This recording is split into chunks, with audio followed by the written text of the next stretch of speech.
ನಾಯಕತ್ವ ಬದಲಾವಣೆ ವಿಚಾರವಾಗಿ ಮಾತನಾಡಿದ ಎಐಸಿಸಿ ಅಧ್ಯಕ್ಷ ಮಲ್ಲಿಕಾರ್ಜುನ ಖರ್ಗೆ ನಾಯಕತ್ವ ಬದಲಾವಣೆ ಬಗ್ಗೆ ಏನು ಮಾತನಾಡಲ್ಲ. ಈಗಾಗಲೇ ನಿನ್ನೆ ಏನ್ ಹೇಳಬೇಕೋ ಅದನ್ನ ಹೇಳಿದ್ದೇನೆ, ಮತ್ತೆ ಏನನ್ನೂ ಹೇಳಲ್ಲ ಅಂತ ಹೇಳಿದ್ದಾರೆ.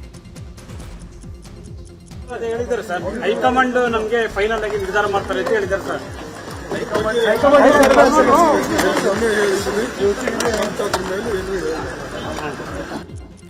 ಇನ್ನು ಇದೇ ವಿಚಾರವಾಗಿ ಮಾತನಾಡಿದ ಡಿಸಿಎಂ ಡಿಕೆ ಶಿವಕುಮಾರ್, ನಮ್ಮಲ್ಲಿ ಸಮಸ್ಯೆಯೇ ಇಲ್ಲ, ಇನ್ನು ಬಗೆಹರಿಸಿಕೊಳ್ಳೋದೇನಿದೆ. ನಾನು ಏನ್ ಹೇಳಬೇಕೋ ಹೇಳಿದ್ದೇನೆ, ಸಿಎಂ ಖರ್ಗೆ ಏನ್ ಹೇಳಬೇಕೋ ಅದನ್ನು ಹೇಳಿದ್ದಾರೆ, ನಮ್ಮಲ್ಲಿ ಸಮಸ್ಯೆ ಏನೂ ಇಲ್ಲ ಅಂತ ಹೇಳಿದರು. ಸಮಸ್ಯೆನೇ ಇಲ್ವಲ್ಲ ಬಗೆಹರಿಸಕ್ಕೆ, ಇಲ್ಲಿ ಯಾವ ಸಮಸ್ಯೆನೂ ಇಲ್ಲ. ನೀವು ಸಮಸ್ಯೆ ಕ್ರಿಯೇಟ್ ಮಾಡ್ತಾ ಇದ್ದೀರಿ. ನಾನು ಏನು ಹೇಳಬೇಕು ಹೇಳಿದ್ದೀನಿ, ಚೀಫ್ ಮಿನಿಸ್ಟರ್ ಹೇಳಬೇಕು ಏನು ಹೇಳಬೇಕು ಹೇಳಿದ್ದೀನಿ, ಖರ್ಗೆ ಸಾಹೇಬರು ಏನು ಹೇಳಬೇಕು ಹೇಳಿದ್ದೀನಿ. ಯಾವ ಸಮಸ್ಯೆನೂ ಇಲ್ಲ, ಬಗೆಹರಿಸ್ಕೊಳ್ಳೋಕ್ಕೆ ನೀವು ತಲೆ ಪಕ್ಷಕ್ಕಿಂತ ಯಾರೂ ದೊಡ್ಡವರಲ್ಲ ಎಂಬ ಖರ್ಗೆ ಹೇಳಿಕೆ ವಿಚಾರದ ಬಗ್ಗೆ ಮೈಸೂರಲ್ಲಿ ಮಾತನಾಡಿದ ಸಿಎಂ ಸಿದ್ದರಾಮಯ್ಯ, ಹೌದು, ಖರ್ಗೆ ಹೇಳಿಕೆ ಸರಿ ಇದೆ. ಪಕ್ಷಕ್ಕಿಂತ ಯಾರೂ ದೊಡ್ಡವರಿಲ್ಲ. ನಾನು ಹೈಕಮಾಂಡ್ ಜೊತೆ ಮಾತನಾಡುತ್ತಿದ್ದೇನೆ, ನಾವು ತೀರ್ಮಾನ ಮಾಡುತ್ತೇವೆ ಅಂತ ಹೇಳಿದ್ದಾರೆ. ಹೈಕಮಾಂಡ್ ನಿರ್ಧಾರ ಮಾಡುತ್ತೆ. ಅಧಿಕಾರ ಹಂಚಿಕೆ ಬಗ್ಗೆ ಹೈಕಮಾಂಡ್ ತೀರ್ಮಾನವೇ ಅಂತಿಮ. ನಮ್ಮಲ್ಲಿ ಯಾವ ಕ್ರಾಂತಿಯೂ ಇಲ್ಲ ಅಂತ ಹೇಳಿದ್ದಾರೆ. ಇದೇ ವಿಚಾರವಾಗಿ ಪರಮೇಶ್ವರ್, ದಿನೇಶ್ ಗುಂಡೂರಾವ್ ಕೂಡ ಪ್ರತಿಕ್ರಿಯಿಸಿದ್ದಾರೆ. ಒಪ್ಕೋಬೇಕಾಗಿರ್ತಕ್ಕಂಥ ವಿಚಾರ. ಯಾರು ಒಬ್ಬರಿಗಿಂತ ದೊಡ್ಡವರ, ಪಕ್ಷಕ್ಕಿಂತ ದೊಡ್ಡವರಾಗಲಿಕ್ಕೆ ಸಾಧ್ಯನೇ ಇಲ್ಲ. ನಾಯಕತ್ವ ಬದಲಾವಣೆ ವಿಚಾರ ಹೈಕಮಾಂಡ್ ತರಬೇಡಿ ಅಂತಾರೆ ಸರ್. ಆ ಚರ್ಚೆ ತರಬೇಡಿ ನನಗೆ ಹೇಳ್ರಿ. ರಾಹುಲ್ ಗಾಂಧಿಯವರು ತೀರ್ಮಾನ ಮಾಡಬೇಕು, ಹೈಕಮಾಂಡ್ ತೀರ್ಮಾನ ಮಾಡಬೇಕು. ಅವ್ರು ಏನು ತೀರ್ಮಾನ ಮಾಡ್ತಾರೆ ಅದಕ್ಕೆ ಬದ್ಧ.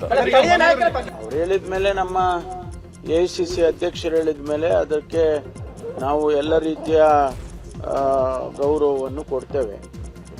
ಅವರು ಯಾವ ಅರ್ಥದಲ್ಲಿ ಹೇಳಿದಾರೋ, ಏನು ಸೂಚನೆ ಕೊಡ್ತಾರೋ ಮುಂದೆ ಗೊತ್ತಿಲ್ಲ. ಆದರೆ ಅವರು ಹೇಳಿದ ಮೇಲೆ ಅದನ್ನು ಕೇಳಲೇಬೇಕಲ್ಲ ನಾವೆಲ್ಲರೂ ಕೂಡ. ಅಲ್ಲ, ಅದನ್ನು ಅವ್ರು ಹೇಳಿದಾರಲ್ಲ, ಆ ರೀತಿ ಕೂಡ ಅದರ ಒಂದು ಮಾತಿನ ಅರ್ಥವನ್ನು ತಿಳ್ಕೊಂಡು ಅವರವರು ಅದರ ಅನುಸಾರ ನಡ್ಕೊಳ್ಬೇಕು ಅಂತಾನೆ ನನ್ನ ಒಂದು ಯಾಕೆಂತ ಹೇಳಿದ್ರೆ, ಇವತ್ತು ಸುಮ್ಮನೆ ಅನಾವಶ್ಯಕವಾಗಿ ಈ ಗೊಂದಲ ಏನಿದೆ ಸೃಷ್ಟಿಯಾಗಿರ್ತಕ್ಕಂಥದ್ದು ಅದು ನಮ್ಮ ಒಂದು ಪಕ್ಷಕ್ಕೂ ಕೂಡ ಒಳ್ಳೆಯದಲ್ಲ, ಕಾರ್ಯಕರ್ತರು ಕೂಡ ಅನಾವಶ್ಯಕವಾಗಿ ಗೊಂದಲ ಸೃಷ್ಟಿಯಾಗ್ತದೆ. ಅದರಿಂದ ಯಾವೇ ನಾಯಕರಾಗಿರ್ಬೋದು, ಖರ್ಗೆ ಸಾಹೇಬರು ಏನು ಹೇಳಿದ್ದಾರೆ ಅದನ್ನು. ರಾಜ್ಯ ಕಾಂಗ್ರೆಸ್ನಲ್ಲಿ ಕುರ್ಚಿ ಜಟಾಪಟಿ ವಿಚಾರವಾಗಿ ಖರ್ಗೆ ಹೇಳಿಕೆ ಭಾರೀ ಸಂಚಲನ ಮೂಡಿಸಿದೆ. ಹೀಗಾಗಿ ಡಿಕೆಶಿ ನಾಳೆ ದೆಹಲಿಗೆ ತೆರಳುತ್ತಾರೋ ಇಲ್ಲವೋ ಅನ್ನೋದೇ ಕುತೂಹಲವಾಗಿದೆ. ರಾಜ್ಯ ನಾಯಕರಲ್ಲೇ ಗೊಂದಲ ಇದೆ, ಇದು ಹೈಕಮಾಂಡ್ ಸೃಷ್ಟಿಸಿರೋದಲ್ಲ ಅಂತ ಖರ್ಗೆ ಹೇಳಿದ್ರು. ಹೀಗಾಗಿ ಗೊಂದಲದಲ್ಲಿರುವ ಡಿಕೆಶಿ ನಾಳೆ ದೆಹಲಿಗೆ ತೆರಳುತ್ತಾರಾ ಅನ್ನೋದು ಪ್ರಶ್ನೆಯಾಗಿದೆ. ನಾಳೆ ದೆಹಲಿಗೆ ತೆರಳಿದ್ರೂ ಹೈಕಮಾಂಡ್ ನಾಯಕರನ್ನ ಭೇಟಿಯಾಗಿ ಏನ್ ಮಾತನಾಡ್ತಾರೆ ಅನ್ನೋದೇ ಕುತೂಹಲ ಮೂಡಿಸಿದೆ. ಚಿಕ್ಕಮಗಳೂರಲ್ಲಿರುವ ಕೇಂದ್ರ ಕಾಫಿ ಸಂಶೋಧನಾ ಕೇಂದ್ರಕ್ಕೆ 100ರ ಸಂಭ್ರಮ ಹಿನ್ನೆಲೆಯಲ್ಲಿ ಕಾರ್ಯಕ್ರಮಕ್ಕೆ ಕೇಂದ್ರ ಸಚಿವ ಕುಮಾರಸ್ವಾಮಿ ಬಂದು ಭಾಗಿಯಾಗಿದ್ದರು. ಈ ವೇಳೆ ಮಾಧ್ಯಮಗಳಿಗೆ ಮಾತನಾಡಿದ ಎಚ್ಡಿಕೆ, ರಾಜ್ಯದಲ್ಲಿ ನಡೀತಾ ಇರುವ ಕುರ್ಚಿ ಫೈಟ್ ಬಗ್ಗೆ ವ್ಯಂಗ್ಯವಾಡಿದ್ದಾರೆ. ಜನರಿಗೆ ಮನರಂಜನೆ ನೀಡೋಕೆ ಕುರ್ಚಿ ಫೈಟ್ ನಡೆಸ್ತಾ ಇದ್ದಾರೆ. ಈ ಸರ್ಕಾರಕ್ಕೆ 3 ವರ್ಷ ಆಗ್ತಾ ಇದೆ, ಯಾರಾದರೂ ಮುಖ್ಯಮಂತ್ರಿ ಆಗಲಿ ನಮಗೆ ಯಾಕೆ, ನಮಗೆ ಬೇಕಾಗಿರೋದು ಈ ರಾಜ್ಯದ ಅಭಿವೃದ್ಧಿ ಅಂತ ಹೇಳಿದ್ದಾರೆ. ಈ ಫೈಟ್ ನಮಗೆ ಯಾಕೆ ಬರ್ತದೆ? ಈಗ 136 ಸೀಟ್ ಇದೆ. ಅವರು ಜನಕ್ಕೆ ಮನರಂಜನೆ ಕೊಡೋದಕ್ಕೆ ಪ್ರತಿನಿತ್ಯ ಕುರ್ಚಿ ವಿಷಯ ಎತ್ಕೊಂಡಿದ್ದಾರೆ. ಈಗಾಗಲೇ 3 ವರ್ಷ ಮುಗೀತಾ ಇದೆ. ಯಾರು ಮುಖ್ಯಮಂತ್ರಿ ಆಗ್ತಾರೆ, ಯಾರು ಮುಖ್ಯಮಂತ್ರಿಗೆ ಹಿಡಿತಾರೆ, ಇದು ನಮ್ಮ ಮುಂದಿರ್ತಕ್ಕಂಥದ್ದಲ್ಲ. ಇವತ್ತು ರಾಜ್ಯದಲ್ಲಿ ಕಳೆದ 3 ವರ್ಷದಲ್ಲಿ ಕೃಷಿಯನ್ನು ಅವಲಂಬಿತವಾಗಿ ಬದುಕ್ತಾ ಇರತಕ್ಕಂಥ ಗ್ರಾಮೀಣ ಪ್ರದೇಶದ ಕೃಷಿಕರ ಪರಿಸ್ಥಿತಿ ಏನಾಗಿದೆ, ಅದಕ್ಕೆ ಈ ಸರ್ಕಾರ ಏನು ಮಾಡಬೇಕು? ರಾಜ್ಯ ಕಾಂಗ್ರೆಸ್ ಕುರ್ಚಿ ಫೈಟ್ ಬಗ್ಗೆ ಶಿವಮೊಗ್ಗದಲ್ಲಿ ಮಾತನಾಡಿದ ಮಾಜಿ ಡಿಸಿಎಂ ಈಶ್ವರಪ್ಪ, ಸಿಎಂ ಡಿಸಿಎಂ ಇಬ್ಬರಲ್ಲೂ ಗೊಂದಲ ಇದೆ, ಇವರಿಬ್ಬರ ಮಾತಿನಲ್ಲೂ ತಾಳ ತಂತಿ ಇಲ್ಲ. ಇಬ್ಬರು ಅಧಿಕಾರಕ್ಕಾಗಿ ಸುಳ್ಳು ಹೇಳಿ ರಾಜ್ಯದ ಜನತೆಯನ್ನು ಗೊಂದಲಕ್ಕೀಡು ಮಾಡಿದ್ದಾರೆ. ಎಐಸಿಸಿ ಅಧ್ಯಕ್ಷ ಮಲ್ಲಿಕಾರ್ಜುನ ಖರ್ಗೆಗೆ ಕಾಂಗ್ರೆಸ್ನಲ್ಲಿ ಬೆಲೆ ಇಲ್ಲ. ಈ ವಿಷಯದಲ್ಲಿ ಹೈಕಮಾಂಡ್ ದುರ್ಬಲವಾಗಿದೆ. ಹೀಗಾಗಿ ಈ ವಿಚಾರವನ್ನು ಆದಷ್ಟು ಬೇಗ ಹೈಕಮಾಂಡ್ ಬಗೆಹರಿಸಲಿ ಅಂತ ಹೇಳಿದ್ದಾರೆ. ಅಧಿಕಾರಕ್ಕೆ ತಂದಂತ ಜನ ಪಶ್ಚಾತ್ತಾಪ ಪಡುವಂತ ಪರಿಸ್ಥಿತಿ ಇವತ್ತು ಕಾಣ್ತಾ ಇದೆ. ನಾನು ಪೂರ್ಣ ವಿವರಕ್ಕೆ ಹೋಗಲ್ಲ, ಆದರೆ ಮುಖ್ಯಮಂತ್ರಿಗಳು ಮತ್ತು ಉಪಮುಖ್ಯಮಂತ್ರಿಗಳು ಇಡೀ ರಾಜ್ಯವನ್ನೇ ಗೊಂದಲದಲ್ಲಿಟ್ಟಿದ್ದಾರೆ. ಅವರು ಅಧಿಕಾರದ ಆಸೆಗಾಗಿ ಅಧಿಕಾರದ ಹಂಚಿಕೆ ಬಗ್ಗೆ ಸಾಕಷ್ಟು ಗೊಂದಲವನ್ನು ನಿರ್ಮಾಣ ಮಾಡ್ತಾ ಇದ್ದಾರೆ. ಮುಖ್ಯಮಂತ್ರಿಗಳ ಹೇಳಿಕೆಗೆ ಉಪಮುಖ್ಯಮಂತ್ರಿಗಳ ಹೇಳಿಕೆಗೂ ತಾಳ ಇಲ್ಲ, ತಂತಿ ಇಲ್ಲ ಅನ್ನಂಗಾಗಿದೆ. ಯಾವ ಮಂತ್ರಿಗಳು ಕೇಳಿ, ಮುಖ್ಯಮಂತ್ರಿ ಕೇಳಿ, ಉಪಮುಖ್ಯಮಂತ್ರಿಗಳು ಕೇಳಿ, ಎಲ್ಲರೂ ಏನ್ ಹೇಳ್ತಾ ಇದ್ರು? ಹೈಕಮಾಂಡ್ ಬಗೆಹರಿಸುತ್ತೆ. ಹೈಕಮಾಂಡ್ ಏನ್ ಹೇಳುತ್ತೋ ನಾವು ಕೇಳ್ತೀವಿ. ಹೈಕಮಾಂಡ್ ಇವತ್ತು ದುರ್ಬಲ ಆಗೋಯ್ತಲ್ಲ, ಒಪ್ಕೊಂಡಂಗಾಯ್ತಲ್ಲ. ರಾಜ್ಯದಲ್ಲಿ ಕುರ್ಚಿ ಕಿತ್ತಾಟದ ಬೆನ್ನಲ್ಲೇ ಈಗ ಸಚಿವ ಈಶ್ವರ್ ಖಂಡ್ರೆಗೆ ಸಿಎಂ ಸ್ಥಾನ ನೀಡಿ ಅಂತ ಹುಲಸೂರ ಶಿವಾನಂದ ಸ್ವಾಮೀಜಿ ಹೇಳಿಕೆ ನೀಡಿದ್ದಾರೆ. ಬೀದರ್ನಲ್ಲಿ ಮಾತನಾಡಿದ ಅವರು ಡಿಕೆಶಿ ಹಾಗೂ ಸಿದ್ದರಾಮಯ್ಯ ಬದಲಿಗೆ ಖಂಡ್ರೆಯನ್ನೇ ಸಿಎಂ ಮಾಡಿ ಅಂತ ಹೇಳಿದ್ದಾರೆ. ಖಂಡ್ರೆ ಅವರು ಸರಳ ಸಜ್ಜನಿಕೆ ವ್ಯಕ್ತಿಗಳು ಅಷ್ಟೇ ಅಲ್ಲದೆ ಬಡವರ ಬಂಧುಗಳಾಗಿದ್ದಾರೆ. ಲಿಂಗಾಯತರಿಗೆ ಇಲ್ಲಿವರೆಗೆ ಮುಖ್ಯಮಂತ್ರಿ ಸ್ಥಾನ ಸಿಕ್ಕಿಲ್ಲ. ಅದಕ್ಕಾಗಿ ಇವತ್ತು ಎಲ್ಲರೂ ಮನಸ್ಸು ಮಾಡಿ, ಹೈಕಮಾಂಡ್ ಮನಸ್ಸು ಮಾಡಿ ಎಲ್ಲರೂ ಕೂಡಿ ಸನ್ಮಾನ್ಯ ಈಶ್ವರ್ ಖಂಡ್ರೆ ಅವರನ್ನು ಮುಖ್ಯಮಂತ್ರಿಗಳನ್ನಾಗಿ ಮಾಡಿದರೆ ಭಾಳ ಸಂತೋಷ ಆಗ್ತದೆ. ಸನ್ಮಾನ್ಯ ಈಶ್ವರ್ ಸಿಎಂ ಕುರ್ಚಿ ಕಿತ್ತಾಟದ ಮಧ್ಯೆಯೇ ದಲಿತ ಸಿಎಂ ಕೂಗು ಜೋರಾಗಿದೆ. ದಾವಣಗೆರೆಯಲ್ಲಿ ಕಾಂಗ್ರೆಸ್ ಶಾಸಕ ಕೆಎಸ್ ಬಸವಂತಪ್ಪ ಮಾತನಾಡಿ ಅಧಿಕಾರ ಹಂಚಿಕೆ ಬಗ್ಗೆ ಮಾತನಾಡಲ್ಲ, ಅದು ಹೈಕಮಾಂಡ್ಗೆ ಬಿಟ್ಟಿದ್ದು. ಆದರೆ ಸಿಎಂ ಬದಲಾವಣೆ ಸಂದರ್ಭ ಬಂದರೆ ದಲಿತರಿಗೆ ಅವಕಾಶ ನೀಡಲಿ ಅಂತ ಹೇಳಿದರು. ಸಿಎಂನ ಮುಖ್ಯಮಂತ್ರಿ ಮಾಡೋದು ಬಿಡೋದು ಎಲ್ಲವನ್ನು ಹೈಕಮಾಂಡೇ ಅಂತಿಮ ತೀರ್ಮಾನ ತಗೊಳ್ಳೋದು. ಹೈಕಮಾಂಡ್ ಬಿಟ್ಟರೆ ಅವರು ನಮ್ಮ ಹೈಕಮಾಂಡ್ ತೀರ್ಮಾನಕ್ಕೆ ನಾವೆಲ್ಲರೂ ಸಹ ಶಾಸಕರು ಬದ್ಧವಾಗಿರ್ತೇವೆ. ಈಗ ರಾಜಕೀಯ ಸುದ್ದಿಗಳನ್ನು ನೋಡೋಣ. ಕಾಂಗ್ರೆಸ್ನಲ್ಲಿ ಸಿಎಂ ಬದಲಾವಣೆ ಚರ್ಚೆ ಬೆನ್ನಲ್ಲೇ ಎಐಸಿಸಿ ಅಧ್ಯಕ್ಷ ಮಲ್ಲಿಕಾರ್ಜುನ ಖರ್ಗೆ ಅವರನ್ನ ಗೃಹ ಸಚಿವ ಪರಮೇಶ್ವರ್ ಭೇಟಿಯಾಗಿ ಮಾತುಕತೆ ನಡೆಸಿದ್ದಾರೆ. ಖರ್ಗೆ ಹಾಗೂ ಪರಮೇಶ್ವರ್ ಭೇಟಿಯಾಗಿ ಸಾಕಷ್ಟು ಕುತೂಹಲ ಮೂಡಿಸಿದ ಈ ಒಂದು ಭೇಟಿ ಬಳಿಕ ಮಾತನಾಡಿದ ಪರಮೇಶ್ವರ್, ನಾನು ಖರ್ಗೆ ಅವರ ಜೊತೆಗೆ ರಾಜಕೀಯ ಮಾತನಾಡಿಲ್ಲ, ನಮ್ಮ ಮನೆಯ ವಿಷಯಗಳನ್ನು ಮಾತನಾಡಿದ್ದೇವೆ ಅಂತ ಹೇಳಿದ್ದಾರೆ. ಯಾವುದೇ ರಾಜಕೀಯ ಮಾತಾಡಿಲ್ಲ. ನಮಗೆ ನಮ್ಮ ಸಂಬಂಧವೇ ಬೇರೆ. ಅದರಿಂದ ನಮ್ಮ ಮನೆಯ ವಿಚಾರಗಳನ್ನು ಮಾತಾಡಿದ್ದೇನೆ ವಿನಃ ಯಾವುದೇ ರಾಜಕೀಯ ವಿಚಾರವನ್ನು ನಾನು ಮಾತಾಡಿಲ್ಲ. ಯಾವುದೇ ರಾಜಕೀಯ ಮಾತಾಡಿಲ್ಲ.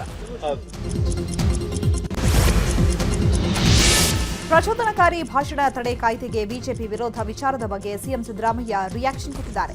ಪ್ರಚೋದನಕಾರಿ ಭಾಷಣ ಮಾಡಿರೋರಿಗೆ ಸಮಸ್ಯೆ ಆಗುತ್ತೆ. ಕುಂಬಳಕಾಯಿ ಕಳ್ಳ ಅಂದ್ರೆ ಬಿಜೆಪಿ ಯಾಕೆ ಹೆಗಲು ಮುಟ್ಕೊಂಡು ನೋಡ್ಕೊಳ್ಬೇಕು? ಇದು ಎಲ್ಲರಿಗೂ ಅಪ್ಲೈ ಆಗುತ್ತೆ. ಬಿಜೆಪಿಯವರು ಪ್ರಚೋದನಕಾರಿ ಭಾಷಣ ಮಾಡ್ತಿದ್ದಾರೆ, ಅದಕ್ಕೆ ಅವರು ಈ ಕಾನೂನಿಗೆ ವಿರೋಧ ಮಾಡ್ತಿದ್ದಾರೆ ಅಂತ ಹೇಳಿದರು. ಇನ್ನು ಇದೇ ವಿಚಾರವಾಗಿ ಪರಮೇಶ್ವರ್ ಕೂಡ ಪ್ರತಿಕ್ರಿಯಿಸಿದ್ದಾರೆ. ಭಾಷಣ ಮಾಡದೆ ಹೋದ್ರೆ ನಿನ್ ಮೇಲೆ ಕ್ರಿಮಿನಲ್ ಕೇಸ್ ಹಾಕ್ತೀವಿ. ಯಾರು ಪ್ರಚೋದನೆ ಕೂಡಿರ್ತಕ್ಕಂಥ ಭಾಷಣ ಮಾಡ್ತಾರೆ ಅವರು ವಿರೋಧ ಮಾಡ್ತಾರೆ. ಕುಂಬಳಕಾಯಿನ ಕಳ್ಳ ಅಂತಂದರೆ ಬೆನ್ನು ಮುಟ್ಟುಗಳದು, ಹೆಗಲು ಮುಟ್ಟುಗಳದು ಯಾಕೆ ಮಾಡ್ತಾ ಇದ್ದೀರಿ?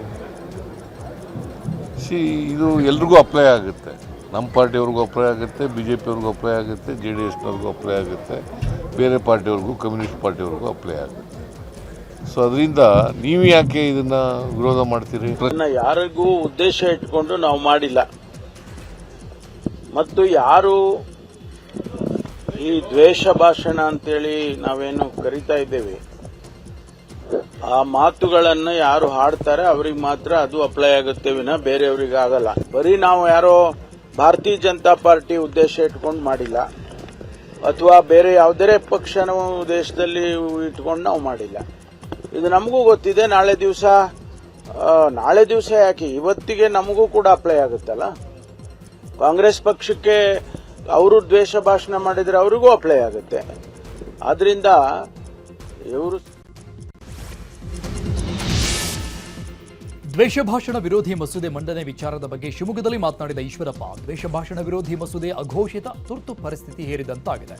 ಈ ಮಸೂದೆಯು ಹಿಂದೂ ನಾಯಕರನ್ನ, ಹಿಂದೂ ಸಂಘಟನೆಗಳನ್ನ ಹತ್ತಿಕ್ಕಲು ತಂದಿರುವ ಕರಾಳ ಶಾಸನ ಅಂತ ವಾಗ್ದಾಳಿ ನಡೆಸಿದ್ದಾರೆ. ಇನ್ನು ದ್ವೇಷ ಭಾಷಣ ಕಾಯ್ದೆಗೆ ಅನುಮತಿ ನೀಡದಂತೆ ರಾಜ್ಯಪಾಲರಿಗೆ ಶಾಸಕ ಬಸನಗೌಡ ಪಾಟೀಲ್ ಯತ್ನಾಳ್ ಪತ್ರ ಬರೆದು ಮನವಿ ಮಾಡಿದ್ದಾರೆ. ಈ ಮಸೂದೆಯು ವಾಕ್ ಸ್ವಾತಂತ್ರ್ಯ ಮತ್ತು ಅಭಿವ್ಯಕ್ತಿ ಸ್ವಾತಂತ್ರ್ಯವನ್ನ ನಿಯಂತ್ರಿಸುವ ಒಂದು ಲಜ್ಜೆಗೆಟ್ಟ ಪ್ರಯತ್ನವಾಗಿದೆ. ಹಾಗಾಗಿ ಇದಕ್ಕೆ ಅನುಮತಿ ನೀಡದಂತೆ ಮನವಿ ಮಾಡಿಕೊಂಡಿದ್ದಾರೆ. ನರೇಗಾ ಯೋಜನೆ ಹೆಸರು ಬದಲಾವಣೆ ವಿಚಾರವಾಗಿ ಇವತ್ತು ಕೇಂದ್ರ ಸರ್ಕಾರದ ವಿರುದ್ಧ ದಕ್ಷಿಣ ಕನ್ನಡ ಜಿಲ್ಲಾ ಕಾಂಗ್ರೆಸ್ನಿಂದ ಪ್ರತಿಭಟನೆ ನಡೆಸಲಾಯಿತು. ನಗರದ ಮಲ್ಲಿಕಟ್ಟೆಯ ಜಿಲ್ಲಾ ಕಾಂಗ್ರೆಸ್ ಭವನದಿಂದ ಪಾದಯಾತ್ರೆ ಮೂಲಕ ಪ್ರತಿಭಟನೆ ನಡೆಸಿದ್ರು. ಆದರೆ ಬಿಜೆಪಿ ಕಚೇರಿಗೆ ಘೇರಾವ್ ಹಾಕೋದನ್ನು ತಡೆಯುವ ಸಲುವಾಗಿ ಪೊಲೀಸರು ಪಾದಯಾತ್ರೆಯಲ್ಲಿ ಬರ್ತಿದ್ದ ಪ್ರತಿಭಟನಾಕಾರರನ್ನ ವಶಕ್ಕೆ ಪಡೆದರು.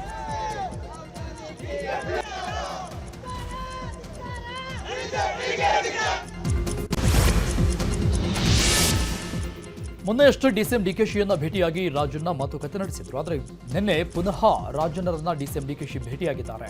ಹೈಗ್ರೌಂಡ್ನ ಖಾಸಗಿ ಅತಿಥಿ ಗೃಹದಲ್ಲಿ ನಿನ್ನೆ ರಾತ್ರಿ ಭೇಟಿಯಾಗಿ ಕೆಲ ಕಾಲ ಚರ್ಚೆ ನಡೆಸಿದ್ದಾರೆ. ಸಿಎಂಗೆ ಆಪ್ತರಾಗಿರುವ ರಾಜಣ್ಣ ಅವರನ್ನ ಡಿಕೆಶಿ ಮತ್ತೆ ಮತ್ತೆ ಭೇಟಿ ಆಗ್ತಾ ಇರೋದು ಇದೀಗ ಕುತೂಹಲಕ್ಕೆ ಕಾರಣವಾಗಿದೆ. ಇನ್ನು ಡಿಸಿಎಂ ಡಿಕೆ ಶಿವಕುಮಾರ್ ಇಂದು ಸಿಟಿ ರೌಂಡ್ಸ್ ಮಾಡಿದ್ದಾರೆ. ಸಂಚಾರಯುಕ್ತ ಬಫರ್ ರಸ್ತೆ ಪರಿಶೀಲನೆ ಮಾಡಿದ್ರು. ಇಜಿಪುರಕ್ಕೆ ಭೇಟಿ ನೀಡಿರುವ ಡಿಕೆಶಿ ರಾಜಕಾಲುವೆ ಪಕ್ಕದಲ್ಲಿ ಸಂಚಾರಯುಕ್ತ ಬಫರ್ ರಸ್ತೆ ನಿರ್ಮಿಸಲು ಕಾಮಗಾರಿ ನಡೀತಾ ಇದೆ, ಅದನ್ನು ಪರಿಶೀಲನೆ ಮಾಡಿದ್ದಾರೆ. ಈಗ ಕ್ರೈಮ್ ಸ್ಟೋರಿಯನ್ನ ನೋಡ್ತಾ ಹೋಗೋಣ. ಮರ್ಯಾದಾ ಹತ್ಯೆ ಪ್ರಕರಣಕ್ಕೆ ಸಂಬಂಧಪಟ್ಟಂತೆ ಮೃತ ಮಾನ್ಯ ಪಾಟೀಲ್ ಅವರ ಅಂತ್ಯಕ್ರಿಯೆ ನೆರವೇರಿಸಲಾಯಿತು. ಪತಿ ವಿವೇಕಾನಂದ ಮಾನ್ಯ ಚಿತೆಗೆ ಬೆಂಕಿ ಇಟ್ಟರು. ಇನಾಂ ವೀರಾಪುರದ ಹೊರವಲಯದ ಹಳ್ಳದಲ್ಲಿ ಮಾನ್ಯ ಅಂತ್ಯಸಂಸ್ಕಾರ ನಡೆದಿದ್ದು, ಅಂತ್ಯಸಂಸ್ಕಾರದಲ್ಲಿ ವಿವೇಕಾನಂದ ಕುಟುಂಬಸ್ಥರು ಮತ್ತು ದಲಿತ ಪರ ಸಂಘಟನೆ ಕಾರ್ಯಕರ್ತರು ಪಾಲ್ಗೊಂಡಿದ್ದರು.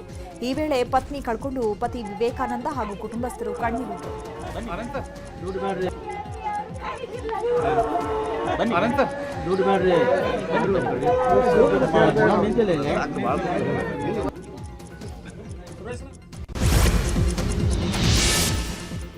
ರಿಯಲ್ ಎಸ್ಟೇಟ್ ಉದ್ಯಮಿ ರಘುನಾಥ್ ಆತ್ಮಹತ್ಯೆಗೆ ಪ್ರಕರಣ ಸಂಬಂಧಪಟ್ಟಂಗೆ ಆದಿಕೇಶವಲು ಅವರ ಪುತ್ರ ಮತ್ತು ಪುತ್ರಿ ಹಾಗೂ ಓರ್ವ ಪೊಲೀಸ್ ಅಧಿಕಾರಿಯನ್ನ ಸಿಬಿಐ ಅಧಿಕಾರಿಗಳು ಬಂಧಿಸಿದ್ದಾರೆ. ಕಿಡ್ನಾಪ್ ಮಾಡಿ ಆತ್ಮಹತ್ಯೆಯಂತ ಬಿಂಬಿಸಿ ಕೊಲೆ ಮಾಡಿದ್ದಾರೆ ಅಂತ ಮೃತ ರಘುನಾಥ್ ಪತ್ನಿ ದೂರು ನೀಡಿದ್ರು. ಸದ್ಯ ಈ ಪ್ರಕರಣ ಸಂಬಂಧಪಟ್ಟಂಗೆ ಚೆನ್ನೈನ ಸಿಬಿಐ ಘಟಕದ ಅಧಿಕಾರಿಗಳು ಆದಿಕೇಶವಲು ಮಗ ಶ್ರೀನಿವಾಸರು, ಮಗಳು ಕಲ್ಪಜಾ ಹಾಗೂ ಡಿವೈಎಸ್ಪಿ ಮೋಹನ್ ರನ್ನ ಬಂಧನ ಮಾಡಿದ್ದಾರೆ. ಹಾಗೆಯೇ 48ನೇ ಎಸಿಜೆಎಂ ಕೋರ್ಟ್ನಲ್ಲಿ ವಿಚಾರಣೆ ನಡೆಯಿತು. ನಕಲಿ ಚಾಪ ಕಾಗದ ಹಗರಣ ಸಂಬಂಧಪಟ್ಟಂಗೆ ಮೂವರನ್ನ ಡಿಸೆಂಬರ್ 29ರವರೆಗೆ ಆರೋಪಿಗಳನ್ನು ಸಿಬಿಐ ವಶಕ್ಕೆ ನೀಡಲಾಗಿದೆ.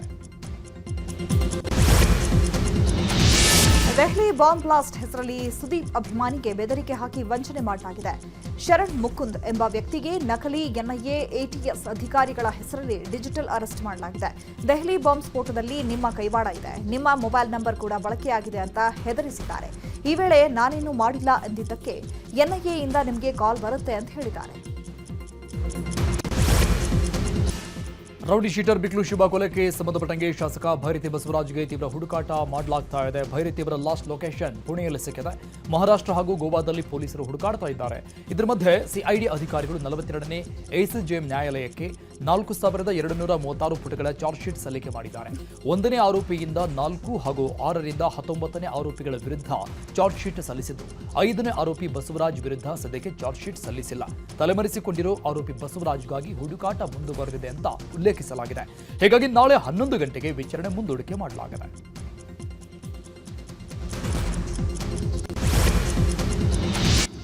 ಈಗ ರಾಜ್ಯದ ಸುದ್ದಿಗಳನ್ನು ನೋಡ್ತಾ ಹೋಗೋಣ. ಜಾಲತಾಣಗಳಲ್ಲಿ ಈಗ ಸುದೀಪ್ ಹಾಗೆ ದರ್ಶನ್ ಫ್ಯಾನ್ಸ್ ವಾರ್ ಶುರುವಾಗಿದೆ. ಹುಬ್ಬಳ್ಳಿಯಲ್ಲಿ ನಡೆದ ಮಾರ್ಕ್ ಪ್ರೀ ಇವೆಂಟ್ ಕಾರ್ಯಕ್ರಮದಲ್ಲಿ ಕಿಚ್ಚ ಸುದೀಪ್ ಯುದ್ಧಕ್ಕೆ ಸಿದ್ಧ ಎಂಬ ಮಾತನ್ನ ಹೇಳಿದ್ರು. ಈಗ ಇದೇ ವಿಚಾರ ಭಾರೀ ವೈರಲ್ ಆಗಿದ್ದು, ಸುದೀಪ್ ಮಾತಿಗೆ ದರ್ಶನ್ ಪತ್ನಿ ವಿಜಯಲಕ್ಷ್ಮಿ ಕೂಡ ಕೌಂಟರ್ ಕೊಟ್ಟಿದ್ರು. ಇದಾದ ಬೆನ್ನಲ್ಲೇ ಸೋಷಿಯಲ್ ಮೀಡಿಯಾದಲ್ಲಿ ದರ್ಶನ್ ಫ್ಯಾನ್ಸ್ ಹಾಗೂ ಸುದೀಪ್ ಫ್ಯಾನ್ಸ್ ಮಧ್ಯೆ ಕಾಮೆಂಟ್ ವಾರ್ ನಡೆದಿದೆ. ಯುದ್ಧಕ್ಕೆ ಸಿದ್ಧ ಎಂಬ ಕಿಚ್ಚ ಸುದೀಪ್ ಹೇಳಿಕೆ ಬಗ್ಗೆ ನ್ಯೂಸ್ 18ಗೆ ಸುದೀಪ್ ಆಪ್ತ ಮಾಜಿ ಸಚಿವ ರಾಜುಗೌಡ ಪ್ರತಿಕ್ರಿಯಿಸಿದ್ದಾರೆ. ಸುದೀಪಣ್ಣ ಪೈರಸಿ ವಿರುದ್ಧ ಯುದ್ಧಕ್ಕೆ ಕರೆ ಕೊಟ್ಟರು. ಈ ವಿಚಾರವಾಗಿ ಸೋಷಿಯಲ್ ಮೀಡಿಯಾದಲ್ಲಿ ಅಪಪ್ರಚಾರ ಮಾಡೋದು ಬೇಡ ಅಂತ ಹೇಳಿದ್ದಾರೆ. ಯುದ್ಧಕ್ಕೆ ರೆಡಿ ಆಗಬೇಕಾಗಿದೆ, ಚಿತ್ರರಂಗದ ಒಳಗನು ಹೊರಗನು. ಅಂದರೆ ಇವತ್ತು ನಾಳೆ ಫಿಲಿಮ್ ಮಾಡೋದೇ ದೊಡ್ಡ ಒಂದು ಸಾಹಸದ ಕೆಲಸ ಇದೆ. ಅಷ್ಟೆಲ್ಲ ಮಾಡಿದ ಮೇಲೆ ಈ ಪೈರಸಿ ವಿರುದ್ಧ ಹೋರಾಟ ಮಾಡೋದಲ್ಲ ದೊಡ್ಡದು. ಆ ಒಂದು ಯುದ್ಧಕ್ಕೆ ರೆಡಿ ಅಂತ ಅಣ್ಣ ಹೇಳಿದಾನ ಹೊರತಾಗಿ ಯಾರೇ ಒಬ್ಬರು ಸ್ಟಾರ್ ಬಗ್ಗೆನೂ ಅವರು ಮಾತಾಡಿಲ್ಲ, ಯಾರೇ ಒಂದು ಫಿಲಿಮ್ ಬಗ್ಗೆನೂ ಮಾತಾಡಿಲ್ಲ. ನಾವೆಲ್ಲರೂ ಸೇರಿ ಇತ್ತ ಸ್ಟಾರ್ ವಾರ್ಗೆ ಕಿಚ್ಚ ಕ್ಯಾರೆ ಅಂತಿಲ್ಲ. ಹುಬ್ಬಳ್ಳಿಯ ಇವೆಂಟ್ನಲ್ಲಿ ಸುದೀಪ್ ಹೇಳಿದ ಮಾತಿಗೆ ದರ್ಶನ್ ಪತ್ನಿ ಕೌಂಟರ್ ಕೊಟ್ಟಿದ್ರು. ಇಷ್ಟೆಲ್ಲ ಇದ್ರೂ ಕಿಚ್ಚ ಸುದೀಪ್ ಮಾತ್ರ ಕಾಮ್ ಆಗಿದ್ದಾರೆ. ಯಾವುದಕ್ಕೂ ತಲೆ ಕೆಡಿಸಿಕೊಳ್ಳದೆ ಇನ್ನು 3 ದಿನಗಳಲ್ಲಿ ಮಾರ್ಕ್ ಸಿನಿಮಾ ರಿಲೀಸ್ ಆಗ್ತಾ ಇದೆ ಅಂತ ಪೋಸ್ಟ್ ಮಾಡಿದ್ದಾರೆ. ದರ್ಶನ್ ಹೊರಗಿದ್ದಾಗ ಕೆಲವರು ಬೆಂಗಳೂರಲ್ಲಿ ಇರ್ತಾರಾ, ಮಾಯ ಆಗ್ತಾರಾ ಗೊತ್ತಾಗಲ್ಲ ಅಂತ ಪೋಸ್ಟ್ ಹಾಕಿದ ವಿಜಯಲಕ್ಷ್ಮಿ ದರ್ಶನ್ಗೆ ಸುದೀಪ್ ಫ್ಯಾನ್ಸ್ ಟಾಂಗ್ ಕೊಟ್ಟಿದ್ದಾರೆ. ನಿಮ್ಮ ಮೇಲೆ ಹಲ್ಲೆಯಾಗಿ ದರ್ಶನ್ ಮೇಲೆ ಕೇಸ್ ಆಗಿ ನಿಮ್ಮ ಸಂಸಾರ ಬೀದಿಗೆ ಬಂದಾಗ ನಿಮ್ಮ ಪರ ಸುದೀಪ್ ಬೆಂಬಲವಾಗಿ ನಿಂತಿದ್ರು. ಪೈಲ್ವಾನ್ ಸಿನಿಮಾವನ್ನ ಪೈರಸಿ ಮಾಡಿ ಟೆಲಿಗ್ರಾಮ್ನಲ್ಲಿ ಬಿಟ್ಟಿದ್ರು. ಡೆವಿಲ್ ಸಿನಿಮಾವನ್ನ ಪೈರಸಿ ಮಾಡಿ ಟೆಲಿಗ್ರಾಮ್ನಲ್ಲಿ ಬಿಟ್ಟಿದ್ರು. ಹೀಗಾಗಿ ಪೈರಸಿ ಮಾಡೋ ಪಡೆಗೆ ಕಿಚ್ಚ ಸುದೀಪ್ ಎಚ್ಚರಿಕೆ ಕೊಟ್ಟಿದ್ದಾರೆ ಅಷ್ಟೇ, ದರ್ಶನ್ ಬಗ್ಗೆ ಅಲ್ಲ ಅಂತ ವಾಗ್ದಾಳಿ ನಡೆಸಿದ್ದಾರೆ.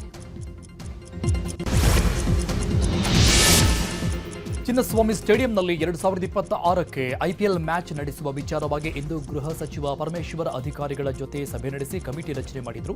ಚಿನ್ನಸ್ವಾಮಿ ಸ್ಟೇಡಿಯಂಗೆ ಪೊಲೀಸ್ ಕಮಿಷನರ್ ಸಿಮಂತ್ ಕುಮಾರ್ ಸಿಂಗ್ ನೇತೃತ್ವದ ಸಮಿತಿ ಭೇಟಿ ಕೊಟ್ಟಿತು. ಬಳಿಕ ಚಿನ್ನಸ್ವಾಮಿ ಸ್ಟೇಡಿಯಂನಲ್ಲಿ ಸಭೆ ನಡೆಸಿದ್ದು, ಸಭೆಯಲ್ಲಿ 2022ರಂದು ಅಗ್ನಿಶಾಮಕದಿಂದ ಕೆಎಸ್ಸಿಎಗೆ ಕೆಲ ಶಿಫಾರಸು ಮಾಡಲಾಗಿತ್ತು. ಆದರೆ ಅದನ್ನು ಕೆಎಸ್ಸಿಎ ನಿರ್ಲಕ್ಷ್ಯ ಮಾಡಿದೆ ಅಂತ ಅಗ್ನಿಶಾಮಕ ದಳದ ಅಧಿಕಾರಿಗಳು ಸೂಚನಾ ಪ್ರತಿ ತೋರಿಸಿ ಆಕ್ರೋಶ ವ್ಯಕ್ತಪಡಿಸಿದ್ದಾರೆ. ಇದಾದ್ಮೇಲೆ ಕೆಎಸ್ಸಿಎ ಪದಾಧಿಕಾರಿಗಳು ಪ್ರೇಕ್ಷಕರಿಲ್ಲದೇನೆ ಪಂದ್ಯ ನಡೆಸೋಕೆ ಅವಕಾಶ ಕೊಡಿ ಅಂತ ಮನವಿ ಮಾಡಿದ್ದಾರೆ.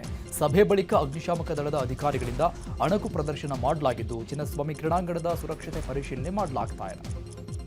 ಆರ್ಸಿಬಿ ಸಂಭ್ರಮಾಚರಣೆ ವೇಳೆ ನಡೆದಿದ್ದ ಕಾಲ್ತುಳಿತದ ನಂತರ ಇಂದು ಚಿನ್ನಸ್ವಾಮಿ ಸ್ಟೇಡಿಯಂನಲ್ಲಿ ಹೋಮ ಹವನ ಮಾಡಲಾಗಿದೆ.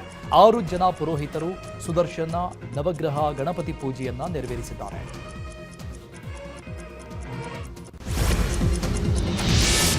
ಹೊಸ ವರ್ಷಕ್ಕೆ ಸಾರಿಗೆ ನೌಕರರು ಬಿಗ್ ಶಾಕ್ ಕೊಡಲು ಮುಂದಾಗಿದ್ದಾರೆ. ಜನವರಿಯಲ್ಲಿ ಮುಷ್ಕರ ನಡೆಸಲು ಜಂಟಿ ಕ್ರಿಯಾ ಸಮಿತಿ ತಯಾರಿ ನಡೆಸಿದೆ.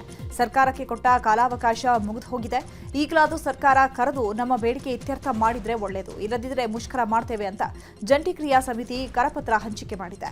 ಮೆಜೆಸ್ಟಿಕ್ನಿಂದ ಹೊರಡುವ ಎಲ್ಲಾ ಸಾರಿಗೆ ಬಸ್ ಚಾಲಕರಿಗೆ ಕರಪತ್ರ ಹಂಚಿಕೆ ಮಾಡಿದ್ದು, ನ್ಯಾಯ ಸಿಗೋವರೆಗೂ ನಮ್ಮ ಹೋರಾಟ ನಿಲ್ಲಲ್ಲ, ಎಲ್ಲರೂ ಮಾನಸಿಕವಾಗಿ ಸಿದ್ಧರಾಗಿರಿ ಅಂತ ಕರಪತ್ರದಲ್ಲಿ ಉಲ್ಲೇಖಿಸಿದ್ದಾರೆ. ಚಾಮರಾಜನಗರದ ನಂಜದೇವನಪುರದ ಬಳಿ 5 ಹುಲಿ ಪ್ರತ್ಯಕ್ಷ ಪ್ರಕರಣ ಸಂಬಂಧಪಟ್ಟಂಗೆ ಹುಲಿ ಸೆರೆಗಾಗಿ ಕಾರ್ಯಾಚರಣೆ ಮುಂದುವರೆದಿದೆ. ಹುಲಿ ಸೆರೆಗಾಗಿ ಹಾರಂಗಿ ಆನೆ ಶಿಬಿರದಿಂದ 2 ಆನೆಗಳು ಆಗಮಿಸಿದ್ದು, ಸಾಕಾನೆಯನ್ನ ಬಳಸಿ ಕೂಂಬಿಂಗ್ ಮಾಡಲಾಗ್ತಾ ಇದೆ. ಇನ್ನು ಕಾರ್ಯಾಚರಣೆಗೂ ಮುನ್ನ ಸಾಕಾನೆಗಳಿಗೆ ಪೂಜೆ ಮಾಡಲಾಯಿತು. ಈಗಾಗಲೇ ಡ್ರೋನ್ ಕ್ಯಾಮೆರಾದಲ್ಲೂ ಹುಲಿ ಪತ್ತೆಗಾಗಿ ಕಾರ್ಯ ಮಾಡಲಾಗ್ತಾ ಇದ್ದು, ಈಗ ಸಾಕಾನೆಗಳ ಮೂಲಕ ಕಾರ್ಯಾಚರಣೆ ಮುಂದುವರಿತಾ ಇದೆ. ಹಾಸನದ ಆಲೂರು ತಾಲೂಕು ಕಚೇರಿಗೆ ಇಮೇಲ್ ಮೂಲಕ ಬಾಂಬ್ ಬೆದರಿಕೆ ಹಾಕಲಾಗಿದೆ. 2RDX ಬಾಂಬ್ ಸ್ಫೋಟಿಸುವುದಾಗಿ ಬೆದರಿಕೆ ಹಾಕಲಾಗಿದ್ದು, ಸ್ಥಳಕ್ಕೆ ಶ್ವಾನದಳ ಹಾಗೂ ಬಾಂಬ್ ಸ್ಕ್ವಾಡ್ ಆಗಮಿಸಿ ಪರಿಶೀಲನೆ ಮಾಡಿದ್ದಾರೆ. ಇನ್ನು ಮೈಸೂರಿನ ಸರಗೂರು ತಾಲೂಕು ಕಚೇರಿಗೂ ಬಾಂಬ್ ಬೆದರಿಕೆ ಹಾಕಲಾಗಿದೆ. ಬಾಂಬ್ ಬೆದರಿಕೆ ಮೇಲ್ ನೋಡಿ ಅಧಿಕಾರಿಗಳು ಸ್ಥಳೀಯರು ಆತಂಕಗೊಂಡಿದ್ದು, ಸ್ಥಳಕ್ಕೆ ಸರಗೂರು ಪೊಲೀಸರು ಭೇಟಿ ನೀಡಿ ಪರಿಶೀಲಿಸಿದ್ದಾರೆ. ಹೊಸ ವರ್ಷಾಚರಣೆಗೆ ಪೊಲೀಸ್ ಇಲಾಖೆ ಅಲರ್ಟ್ ಆಗಿದ್ದು, ಸಾಮಾಜಿಕ ಜಾಲತಾಣದಲ್ಲಿ ಸೆಲೆಬ್ರೇಟ್ ರೆಸ್ಪಾನ್ಸಿಬಿಲಿಟಿ ಅಭಿಯಾನ ಆರಂಭಿಸಿದೆ. ಪ್ರಯಾಣಿಕರ ಸುರಕ್ಷತೆ ಬಗ್ಗೆ ಈ ಅಭಿಯಾನ ನಡೆಯಲಿದೆ. ಈ ಬಗ್ಗೆ ಕಮಿಷನರ್ ಸಿಮಂತ್ ಕುಮಾರ್ ಸಿಂಗ್ ಮಾತನಾಡಿದರು. ಜವಾಬ್ದಾರಿಯಿಂದ ಹೊಸ ವರ್ಷ ಆಚರಿಸೋಣ ಎಂಬ ಕಾರಣಕ್ಕೆ ಅಭಿಯಾನ ಮಾಡಲಾಗ್ತಾ ಇದೆ. ಎಲ್ಲರೂ ಜವಾಬ್ದಾರಿಯಿಂದ ಹೊಸ ವರ್ಷ ಆಚರಣೆ ಮಾಡಬೇಕು ಅಂತ ತಿಳಿಸಿದ್ದಾರೆ. ಹೊಸ ವರ್ಷ ಆಚರಣೆಗೋಸ್ಕರ ನಮ್ಮ ಬೆಂಗಳೂರು ಸಿಟಿ ಪೊಲೀಸ್ ವತಿಯಿಂದ ಒಂದು ಸೆಲೆಬ್ರೇಟ್ ರೆಸ್ಪಾನ್ಸಿಬ್ಲಿ ಜವಾಬ್ದಾರಿಯಿಂದ ಆಚರಿಸೋಣ ಅಂತ ಒಂದು ಕ್ಯಾಂಪೇನ್ ನಾವು ಲಾಂಚ್ ಮಾಡ್ತಾ ಇದ್ದೀವಿ. ಇದು ಎಲ್ಲದಕ್ಕೋಸ್ಕರ QR ಕೋಡ್ದು ಒಂದು ನಾವು ಇವತ್ತು ಬಿಡುಗಡೆ ಮಾಡ್ತೀವಿ. ಇದು ಸ್ಕ್ಯಾನ್ ಮಾಡಿದರೆ ಸಿಟಿಸನ್ಸ್ ಅವರು ಎಲ್ಲೆಲ್ಲಿ ಇದು ನಮ್ಮ ವೆಬ್ಸೈಟಲ್ಲಿ ಏನೇನು ಅಪ್ಲೋಡ್ ನಾವು ಮಾಡ್ತೀವಿ ಅದನ್ನು ಎಲ್ಲ ನೋಡ್ಕೊಳ್ಬೋದು. ಈಗ ದೇಶಕ್ಕೆ ಸಂಬಂಧಪಟ್ಟಂತಹ ಸುದ್ದಿಯನ್ನ ನೋಡ್ತಾ ಹೋಗೋಣ. ನ್ಯಾಷನಲ್ ಹೆರಾಲ್ಡ್ ಪ್ರಕರಣಕ್ಕೆ ಸಂಬಂಧಪಟ್ಟಂತೆ ಸೋನಿಯಾ ಗಾಂಧಿ, ರಾಹುಲ್ ಗಾಂಧಿಗೆ ದೆಹಲಿ ಹೈಕೋರ್ಟ್ ನೋಟಿಸ್ ನೀಡಿದೆ. ವಿಚಾರಣಾ ನ್ಯಾಯಾಲಯದ ಆದೇಶದ ಜಾರಿ ವಿರುದ್ಧ ಇಡಿ ಸಲ್ಲಿಸಿದ ಅರ್ಜಿ ಬಗ್ಗೆ ಪ್ರತಿಕ್ರಿಯಿಸುವಂತೆ ಅಮ್ಮ ಮಗನಿಗೆ ಸೂಚನೆ ನೀಡಿದೆ. ಡಿಸೆಂಬರ್ 16ರಂದು ದೆಹಲಿ ವಿಚಾರಣಾ ನ್ಯಾಯಾಲಯ ನೀಡಿದ ಆದೇಶಕ್ಕೆ ತಡೆ ನೀಡುವಂತೆ ಕೋರಿ ಅರ್ಜಿ ಸಲ್ಲಿಸಲಾಗಿತ್ತು. ನ್ಯಾಯಮೂರ್ತಿ ರವೀಂದರ್ ದುಡೇಜಾ ಅವರು ಗಾಂಧಿ ಕುಟುಂಬ ಮತ್ತು ಇತರರಿಗೆ ನೋಟಿಸ್ ಜಾರಿ ಮಾಡಿದ್ದು, ವಿಚಾರಣೆಯನ್ನ 2026ರ ಮಾರ್ಚ್ 12ಕ್ಕೆ ಮುಂದೂಡಿಕೆ ಮಾಡಲಾಗಿದೆ. ಬಿಹಾರ ಮುಖ್ಯಮಂತ್ರಿಯಾಗಿ 10ನೇ ಬಾರಿ ಪ್ರಮಾಣ ವಚನ ಸ್ವೀಕರಿಸಿದ ಬಳಿಕ ನಿತೀಶ್ ಕುಮಾರ್ ಇದೇ ಮೊದಲ ಬಾರಿಗೆ ಪ್ರಧಾನಿ ಮೋದಿ ಹಾಗೂ ಕೇಂದ್ರ ಗೃಹ ಸಚಿವ ಅಮಿತ್ ಶಾರನ್ನ ಭೇಟಿಯಾಗಿದ್ದಾರೆ. ನಾಯಕರು ಬಿಹಾರದ ಅಭಿವೃದ್ಧಿ ಯೋಜನೆಗಳು, ಕೇಂದ್ರ ನೆರವು ಹಾಗೂ ರಾಜ್ಯದ ರಾಜಕೀಯ ಬೆಳವಣಿಗೆಗಳ ಕುರಿತು ಸುದೀರ್ಘ ಸಮಾಲೋಚನೆ ನಡೆಸಿದರು. ಸಿಎಂ ನಿತೀಶ್ ಕುಮಾರ್ಗೆ ಡಿಸಿಎಂ ಹಾಗೂ ಬಿಜೆಪಿ ನಾಯಕ ಸಾಮ್ರಾಟ್ ಚೌಧರಿ, ಕೇಂದ್ರ ಸಚಿವ ರಾಜೀವ್ ರಂಜನ್ ಸಿಂಗ್ ಉಪಸ್ಥಿತರಿದ್ದರು. ಒಡಿಶಾದ ಸಂಬಲ್ಪುರದಲ್ಲಿ ನಡೆದ ಹೋಮ್ ಗಾರ್ಡ್ ನೇಮಕಾತಿ ಪರೀಕ್ಷೆಯು ಈಗ ಭಾರೀ ಚರ್ಚೆಗೆ ಕಾರಣವಾಗಿದೆ. 187 ಹೋಮ್ ಗಾರ್ಡ್ ಹುದ್ದೆಗೆ ಬರೋಬ್ಬರಿ 8,000ಕ್ಕೂ ಹೆಚ್ಚು ಅಭ್ಯರ್ಥಿಗಳು ಆಗಮಿಸಿದ್ರು. ಸ್ಥಳದ ಅಭಾವದ ಹಿನ್ನೆಲೆ ಪರೀಕ್ಷೆಯನ್ನ ವಿಮಾನ ನಿಲ್ದಾಣದ ರನ್ವೇ ಮೇಲೆಯೇ ಬರೆದರು. ಅಭ್ಯರ್ಥಿಗಳು ರನ್ವೇ ಮೇಲೆ ಕುಳಿತು ಪರೀಕ್ಷೆ ಬರೀತಾ ಇರುವಂತಹ ವಿಡಿಯೋ ಸೋಷಿಯಲ್ ಮೀಡಿಯಾದಲ್ಲಿ ವೈರಲ್ ಆಗಿದ್ದು ತೀವ್ರ ಚರ್ಚೆಗೆ ಗ್ರಾಸವಾಗಿದೆ. ಚಿಕಿತ್ಸೆಗೆಂದು ಬಂದಿದ್ದ ರೋಗಿಯ ಮೇಲೆ ವೈದ್ಯನೊಬ್ಬ ದರ್ಪ ಮೆರೆದಿದ್ದಾನೆ. ಹಿಮಾಚಲ ಪ್ರದೇಶದ ಶಿಮ್ಲಾದ ಇಂದಿರಾ ಗಾಂಧಿ ವೈದ್ಯಕೀಯ ಕಾಲೇಜಿನಲ್ಲಿ ಘಟನೆ ನಡೆದಿದೆ. ಆಸ್ಪತ್ರೆಗೆ ಚಿಕಿತ್ಸೆಗೆಂದು ದಾಖಲಾಗಿದ್ದ ರೋಗಿಯನ್ನ ವೈದ್ಯ ಮನಬಂದಂತೆ ಥಳಿಸಿದ್ದಾನೆ. ಹಲ್ಲೆ ಖಂಡಿಸಿ ಆಸ್ಪತ್ರೆಯ ವೈದ್ಯರ ವಿರುದ್ಧ ರೋಗಿಯ ಸಂಬಂಧಿಕರು ಪ್ರತಿಭಟನೆ ಮಾಡಿದ್ದಾರೆ. ಈ ಘಟನೆಯ ವಿಡಿಯೋ ಸೋಷಿಯಲ್ ಮೀಡಿಯಾದಲ್ಲಿ ಭಾರಿ ವೈರಲ್ ಆಗಿದ್ದು ವ್ಯಾಪಕ ಆಕ್ರೋಶ ಕೂಡ ವ್ಯಕ್ತವಾಗಿದೆ. ಗುಂಪೊಂದು ರಸ್ತೆ ಬದಿ ಕ್ರಿಸ್ಮಸ್ ಟೋಪಿಗಳನ್ನು ಮಾರ್ತಾ ಇದ್ದ ಬಡಪಾಯಿ ವ್ಯಾಪಾರಿಗಳಿಗೆ ಧಮಕಿ ಹಾಕಿದ್ದಾರೆ. ಒಡಿಶಾದ ಭುವನೇಶ್ವರದಲ್ಲಿ ಘಟನೆ ನಡೆದಿದೆ. ಕಾರಿನಲ್ಲಿ ಬಂದ ಗುಂಪೊಂದು ಸಂತಾ ಟೋಪಿ ಮಾರ್ತಾ ಇದ್ದಂತಹ ಬೀದಿ ಬದಿ ವ್ಯಾಪಾರಿಗಳಿಗೆ ಇದು ಹಿಂದೂ ರಾಷ್ಟ್ರ, ಇಲ್ಲಿ ಕ್ರಿಸ್ಮಸ್ ಟೋಪಿಗಳನ್ನು ಮಾರುವ ಹಾಕಿಲ್ಲ, ನಡೀರಿ ಒತ್ತಾಯ ಮಾಡಿದ್ದಾರೆ. ಈ ವಿಡಿಯೋ ಸೋಷಿಯಲ್ ಮೀಡಿಯಾದಲ್ಲಿ ಭಾರಿ ವೈರಲ್ ಆಗಿದ್ದು ಟೀಕೆಗಳು ವ್ಯಕ್ತವಾಗ್ತಾ ಇದೆ. ಹೈದರಾಬಾದ್ನಲ್ಲಿ ನಟಿ ನಿಧಿ ಅಗರ್ವಾಲ್ ಮೇಲೆ ಫ್ಯಾನ್ಸ್ ಮುಗಿಬಿದ್ದಿದ್ದು ನಟಿ ತೀವ್ರ ಸಂಕಷ್ಟ ಅನುಭವಿಸಿತ್ತು. ಈ ಬೆನ್ನಲ್ಲೇ ನಟಿ ಸಮಂತಾಗೂ ಈ ಅನುಭವವಾಗಿದೆ. ಹೈದರಾಬಾದ್ನಲ್ಲಿ ನಡೆದ ಕಾರ್ಯಕ್ರಮ ಮುಗಿಸಿ ವಾಪಸ್ ಆಗ್ತಾ ಇದ್ದಾಗ ಸಮಂತಾ ಮೇಲೆ ಅಭಿಮಾನಿಗಳು ಸೆಲ್ಫಿಗಾಗಿ ಮುಗಿಬಿದ್ದರು, ಹುಚ್ಚಾಟ ಮೆರೆದಿದ್ದಾರೆ. ಈ ವಿಡಿಯೋ ಸೋಷಿಯಲ್ ಮೀಡಿಯಾದಲ್ಲಿ ವೈರಲ್ ಆಗಿದೆ. ವಿದೇಶ ಸುದ್ದಿಯನ್ನ ನೋಡ್ತಾ ಹೋಗೋಣ. ಬಾಂಗ್ಲಾದೇಶದಲ್ಲಿ ಹಿಂಸಾಚಾರ ಭುಗಿಲೆದ್ದಿದೆ. ಇತ್ತೀಚೆಗೆ ಇನ್ಕ್ವಿಲಾಬ್ ಮಂಚ್ ವಕ್ತಾರ ಮತ್ತು ಇಸ್ಲಾಂ ಕಟ್ಟರ್ವಾದಿ ನಾಯಕ ಉಸ್ಮಾನ್ ಹಾದಿ ಹತ್ಯೆಯ ಬಳಿಕ ಢಾಕಾದಲ್ಲಿ ಹಿಂಸಾಚಾರ ಭುಗಿಲೆದ್ದಿದೆ. ಈ ಮಧ್ಯೆ ಬಾಂಗ್ಲಾದೇಶದಲ್ಲಿ ಮತ್ತೊಂದು ಪ್ರಮುಖ ಗುಂಡಿನ ದಾಳಿ ನಡೆದಿದೆ. ಎನ್ಸಿಪಿ ನಾಯಕನ ಮೇಲೆ ಅಪರಿಚಿತರು ಗುಂಡಿನ ದಾಳಿ ನಡೆಸಿದ್ದಾರೆ. ಬಿಎನ್ಪಿಯ ಖುಲ್ನಾ ವಿಭಾಗೀಯ ಮುಖ್ಯಸ್ಥ ಮೋಟಲೆಬ್ ಸಿದ್ಕರ್ ತಲೆಗೆ ಗುಂಡನ್ನು ಹಾರಿಸಲಾಗಿದೆ. ಸಿದ್ಕರ್ ತಲೆಯ ಎಡಭಾಗಕ್ಕೆ ಗುಂಡು ಹೊಡೆದಿದ್ದು ಆಸ್ಪತ್ರೆಯಲ್ಲಿ ಚಿಕಿತ್ಸೆ ಪಡಿತಾ ಇದ್ದಾರೆ. ರಷ್ಯಾ ಉಕ್ರೇನ್ ಯುದ್ಧದ ನಡುವೆ ಮತ್ತೊಂದು ಆಘಾತಕಾರಿ ಘಟನೆ ನಡೆದಿದೆ. ದಕ್ಷಿಣ ಮಾಸ್ಕೋದಲ್ಲಿ ರಷ್ಯಾದ ಹಿರಿಯ ಜನರಲ್ ಒಬ್ಬರ ಕಾರ್ ಕೆಳಗೆ ಇಟ್ಟಿದ್ದ ಸ್ಫೋಟಕ ಬ್ಲಾಸ್ಟ್ ಆಗಿ ಸಾವನ್ನಪ್ಪಿದ್ದಾರೆ. ಜನರಲ್ ಸ್ಟಾಫ್ನಲ್ಲಿ ತರಬೇತಿ ವಿಭಾಗದ ಮುಖ್ಯಸ್ಥರಾಗಿದ್ದ ಲೆಫ್ಟಿನೆಂಟ್ ಜನರಲ್ ಫನಿಲ್ ಸರ್ವರೋವ್ ಅವರು ಸ್ಫೋಟದಿಂದ ಸಾವನ್ನಪ್ಪಿದ್ದಾರೆ. ಈ ಬಗ್ಗೆ ರಷ್ಯಾದ ತನಿಖಾ ಸಮಿತಿ ತನಿಖೆ ಆರಂಭಿಸಿದೆ. ಈ ದಾಳಿಯ ಹಿಂದೆ ಉಕ್ರೇನ್ ವಿಶೇಷ ಪಡೆಗಳ ಕೈವಾಡ ಇದೆಯೇ ಎಂಬ ಶಂಕೆ ವ್ಯಕ್ತವಾಗಿದ್ದು ತನಿಖೆ ಮುಂದುವರೆದಿದೆ.